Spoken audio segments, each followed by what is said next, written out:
It's I think afternoon in India and early morning here just outside New York where I am. We'll be talking about the growth of digital subscriptions and the big disruption that's happening in advertising because of the end of third-party cookies. So uh, there are three significant trends that are going to impact digital media in 2021. The first is the continuing decline in print advertising and circulation.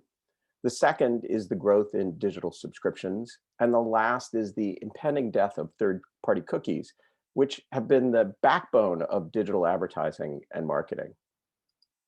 So let's take the first trend.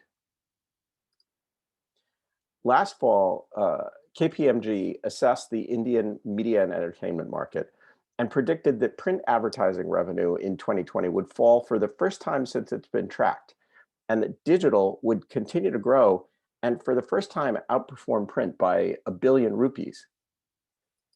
The consulting firm is forecasting an even bigger drop in print revenue and solid digital growth for 2021. And by 2022, digital is expected to continue to grow and even pass television advertising in the Indian market. That's a milestone the US passed several years ago, where digital media already accounts for more than 60% of total ad spend. So what about digital subscriptions? Based on the data from Piano's customers, 2020 was a really good year for subscriptions. For the 123 largest sites on our platform, from December 2019 through December 2020, we saw median growth of nearly 58%. Now, you'd think this is due to the smallest sites with the smallest subscription bases growing fast off that small base. But in fact, the average rate of growth was even higher for the sites with the biggest subscription bases going into the year. It was over 70%. What drove that growth?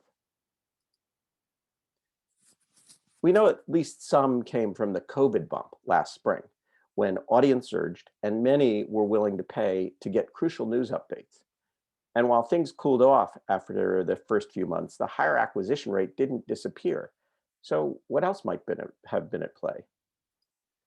One factor was the dramatic increase in the share of users who were asked to pay. The pandemic drove some of that increase. The surge in users and page views per user meant that more people were seeing paywalls.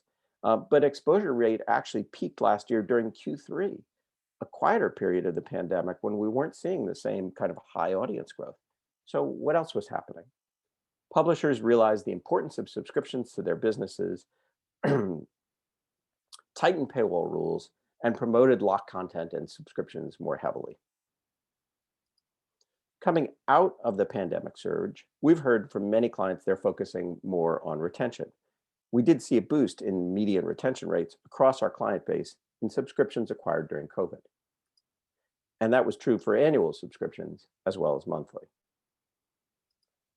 Back in January, the Reuters Institute at Oxford released their annual trends report based on a December 2020 survey of 234 journalism leaders in 34 countries, including India. The report makes it clear that the pandemic drove a re-engagement in news for many consumers and an increasing focus in news companies on growing subscription revenue, with digital advertising declining in importance. This chart shows the share of respondents who said each revenue source was either important or very important for their company in 2019 and then again in 2021. The share citing subscriptions increased from 74% in 2019 to 76% in 2021. But the more dramatic change was for advertising. Display ads dropped from 81%, very or somewhat important, to only 66%. And native ads dropped from 67% to 61% for 2021. One key factor in the turn away from digital advertising is the coming end of third-party cookies. We're in the middle of a big fundamental shift in the way users are tracked on the internet. And that change has been driven by users themselves, who have made it clear that they're no longer comfortable with unlimited tracking across the internet. It's been building for several years, given the changes in Safari and Firefox the introduction of GDPR, CCPA, and other similar laws. This is starting to hit Asia as well. Then, a little more than a year ago, Google announced that Chrome would follow Safari in ending support for third-party cookies. And last spring, Apple took things even further with their announcement that about app tracking and permissions. The result is that permission is now second only to actual cache as a valuable asset that publishers and brands need to acquire from users. Now, we think this change is good for publishers and creates the opportunity to take some power back from ad tech middlemen and maybe even from the platforms. For one thing, tracking now depends entirely on consent. The kind of direct relationships publishers have with consumers make all of you really well positioned to ask for and receive consent. And in addition to consent, actually connecting with known users rather than simply relying on anonymous drive-by audiences will create real value in your business, raising CPMs and raising the overall value of your audience. Ultimately, this is going to be good for the entire digital ad business. Third-party data isn't particularly accurate or reliable. There's been a big push, for example, in the US and Western Europe for more data transparency, for the sources of data to be disclosed and clear, when before they were not very clear. The end of third-party cookies gives the opportunity to reset and rebuild with digital advertising based on zero and first-party data. So what do we mean by zero-party data, and how is that different from first-party data? Zero-party data is data that users explicitly volunteer to a brand or a publisher, say an email address, their name, maybe their gender and their age, filled out in a registration form, or maybe it's interests that they select on a preferences page. It's the most valuable kind of data because the sourcing is clear, the accuracy is high, and it typically comes along with specific consent from the user. First-party data is any data that's collected through a direct relationship between a website and a user.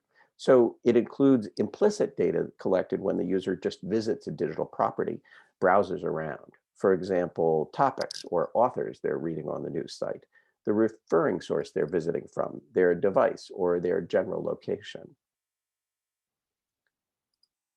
So what should publishers do about these changes? First, you need to start collecting zero-party data. This could be a new step. If you're selling ads based on audience, you're already using first-party behavioral data. You might even be selling ads based on third-party sociodemographic data or purchase intent. But that all is going to go away soon or diminish further in quality. You need to start asking your users to share identity and relevant information like age, gender, interests, and so on. Second, you can capitalize on your valuable content and that engaged audience to build user trust and collect consent, identity, and data. Engagement is a first step in asking for information, requiring a login, offering an email newsletter, or something like that. This is going to require a shift for some publishers who in the past built large, lightly engaged audiences that were optimized for programmatic advertising, relying on third-party data and large cookie pools. That strategy will no longer work. The future of user data requires deeper engagement and building those pools of known users. Lastly, that move to engagement and getting users to register and log in will require new thinking about product and editorial strategy. You're going to need to give users reasons for them to register, log in, and volunteer that personal data. These are the same fundamental principles that you follow in developing a subscription strategy. It's about defining that user interest, understanding that user interest, defining the value exchange. What are they going to get in exchange for that data?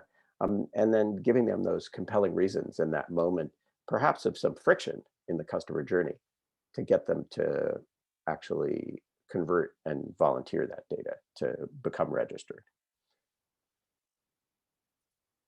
So considering that customer journey and developing the tactics to target and message users along the way, capturing identity and zero-party data is a good way to develop the right product and editorial strategy.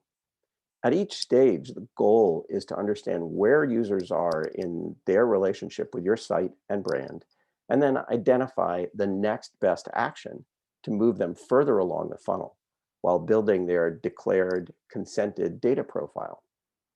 You can combine that registration and data strategy with your subscription strategy, targeting users appropriately at each stage of the customer journey. For example, users who have a low propensity to subscribe, you could ask them to register and provide data. For users who don't want to provide that data and allow tracking, you might ask them to subscribe to an ad-light experience that only shows sponsorship ads that don't require tracking. Or, as they become more engaged and more trusting, ask them for more data. And then, of course, get them to become a subscriber. There are a few key capabilities required to succeed in the post-cookie world. Number one, you must have the ability to identify your users, collect registrations, ask for data, and connect those users across devices and browsers. And as privacy laws continue to expand, capture that very important consent, that right to track them. In addition to identity, you're going to need to be able to segment users to create valuable subsets based on zero and first-party data. Lookalike modeling, where you take a small group of known users and then based on their behavior, compare those to other anonymous users or users for whom you have less data. You can expand that pool and target even more users with the assumption that they're like those users that you know more about. That allows you to target a bigger share of your audience. Then conversion is absolutely essential.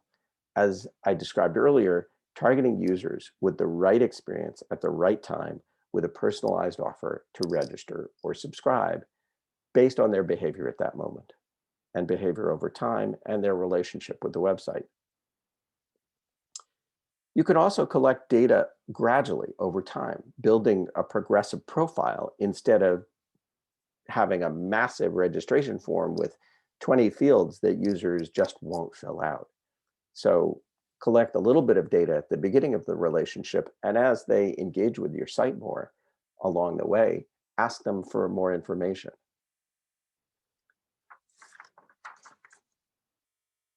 The last bit is, of course, monetizing via ads or subscriptions, unified around those known identified users who have the highest value in a digital media business.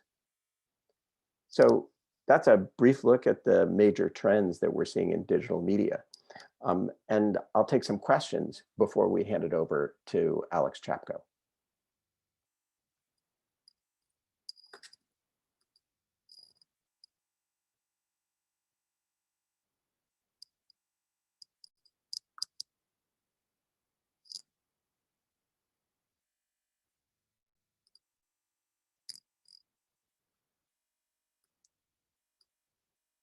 Suresh, any questions from the audience?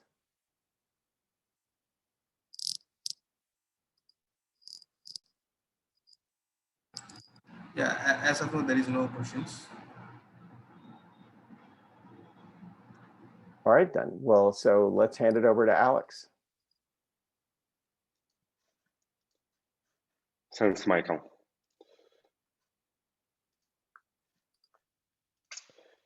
So yeah, pleasure to be here today and share with this great audience how Piana is helping leading news media organizations to transform their business. So Piana started actually almost 10 years ago already with a focus on subscription business model, which already was the right bet, as you can see, based on current trends on the market. But over years, growing together with our clients and with several acquisitions we made, I would not afraid to claim that nowadays Piana is covering around 70% of digital operation needs of news media companies. And today is not just about subscription. Piana is focused on helping news media organizations accelerate their ability to understand, engage, and monetize digital audiences. And if I may elaborate on the statement, I would say that seeing existing trends in this industry as the ones that Michael mentioned before, we identified the following four areas of focus. So first is advertising and marketing, helping our clients to prepare for third-party cookies deprecation, leveraging direct-to-user relationship to drive better performing campaigns without reliance on third-party data sources. Subscription, or actually any form of conversion, based on the ability to customize user experience, driving to the next best action, maximizing acquisition and retention rates. Then it is personalization, that is leveraging deep learning technology and understanding of individual users' interests to drive relevant content recommendations across different communication channels. And last but not least, analytics focus on holistic view of the user and a comprehensive understanding of readers' needs and content performance trends. So one thing that stayed unchanged over these years is our focus on the needs and success of media businesses around the world. Today, Piana works with almost 400 media brands representing several thousands of news media outlets, with brands like Wall Street Journal, Telegraph, South China Morning Post, Singapore Press Holding, Bloomberg, The Hindu Group, and many others, both well-known brands around the world and local or niche media publications. With all of these great clients, Piana is analyzing profiles of billions of readers monthly, driving around 8 million subscriptions and almost 8 billion content recommendations on a monthly basis. And access to this volume of data is helping us actually helping us in multiple directions. So the first one is, of course, ability to train our machine learning infrastructure for content recommendations, propensity and lookalike modeling. And as you know, in artificial intelligence, it's kind of a numbers game. The more data you have, the more efficient the model will be. But also there is even more important second factor, which is experience. So ability to manage user experiences on thousands of sites where we gather this data gives us a lot of insights on the best strategies and tactics that works in this industry that we're happy to share with our clients. So one of the key findings from the data that we gather is something that Michael already shared with you earlier. Quite early, we discovered that readers cannot be treated equally, and we developed a user journey framework that Michael briefly explained to you that defines stages of the user lifecycle and helps to identify micro experiences that publisher needs to create to maximize conversion on every stage of the funnel and actually increasing lifetime value and engagement of the reader. So we believe in this end-to-end user experience approach, and that managing end-to-end user experience is way more effective when you're trying to get a comprehensive understanding, engagement, and monetization of your audience at scale.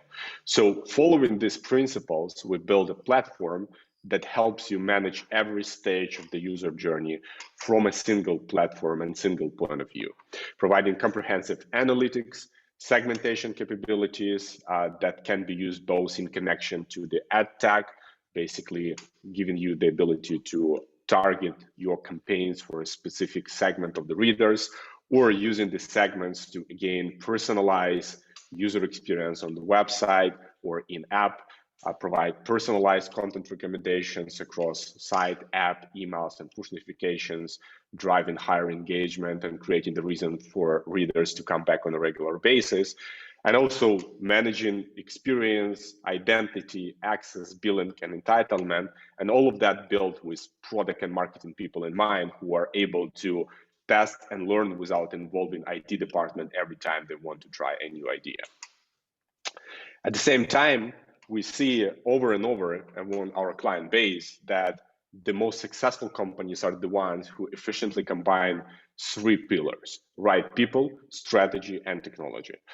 That is why media companies turn to Piana also for strategic support, where we can share our benchmark data, our experience, and actually train the team, leveraging proven process to build right communication strategy, do audience research, build right user experiences that will maximize acquisition and retention of the audience, helping our clients achieve their future much faster. And this approach helps our clients to achieve some impressive results in actually very different areas of their business. It is advertising revenue growth through increase of the performance of the campaign. That also helps sales teams to increase CPMs because they would be able to sell more transparent and granular and quality data on their audience to advertisers. It is increase in audience engagement via personalized content recommendations that lead in some cases to over 240%, as you see in Wall Street Journal case, increase in page views comparing to editorial content selection. Also growth in registration, and as Michael mentioned, one of the key tactics that publishers are using now is collection of first-party data to be able to keep monetizing audience data without reliance on third-party data sources, and increase in subscription revenue, where this approach of an ability to constantly test and optimize user journeys and experience help our clients to significantly accelerate their subscription revenue growth comparing to the way how they did it before joining Piano. So taking this all into account, it's also important to mention that it's not a one-day game. Many of our clients are working with us for many years, and one of the reasons, for example, clients like Wall Street Journal or New York Times are often asked how they became so successful. The answer is because they've been doing it for a very long time. So the earlier you start, the more chances for success you'll have over time. And seeing the tremendous growth in India, we cannot wait for more publishers to start cooperation with Piano this year. So that's it for me. Thank you for the time, and have a great rest of the day. Alex, there are a couple of questions that came into the chat while you were talking. I thought I would just ask them for you. Two people were asking whether Piano is affordable for beginners and smaller brands, or just for big players like Gannett or Wall Street Journal. Really good question. So yeah, I would say definitely affordable for clients of different size. I'm very excited about the growth we see, for example, recently in Balkans, with many small countries such as Montenegro or Bosnia and Herzegovina, who have 1 million or 2 million population in the country, and even in these cases, they can leverage our experience to improve engagement and understanding of their audience. So yeah, we're definitely open to helping small clients in the same manner as bigger ones. And then another question came in: who owns the data that comes into the system? Is it the publisher or is it Piano? Yeah, it's a really important question. So we have a lot of focus on privacy and data protection. So Piano is ISO certified, PCI certified, GDPR compliant. And from this point of view, all the data that Piano stores in cloud as a SaaS solution owned by publisher, can be accessed anytime by publisher, deleted anytime by publisher, and is not shared with any other of our clients. Great. Those were the questions that we got. Any other questions before we wrap up?